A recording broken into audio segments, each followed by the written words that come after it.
সালাওয়াত ইনদাল্লাহি সালাতুল ফাজরি ফি ইয়াউমিল জুমআতি ফি জামাআহ।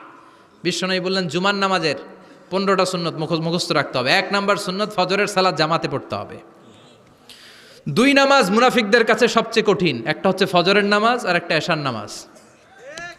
এক আলেমকে জিজ্ঞেস করা হলো ফজরের বাতাসটা এত ঠান্ডা আর স্নিগ্ধ কেন?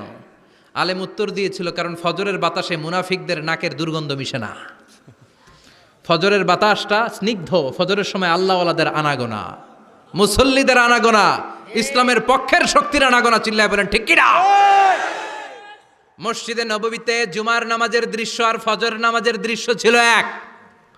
বাংলাদেশে ফজরের নামাজের দৃশ্য আর জুমার নামাজের দৃশ্য এক নাকি?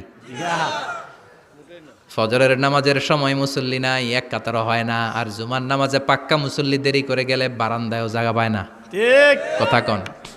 তাহলে আগামীকাল ফজরের নামাজটা আমরা জামাতে পড়বো ইনশাআল্লাহ।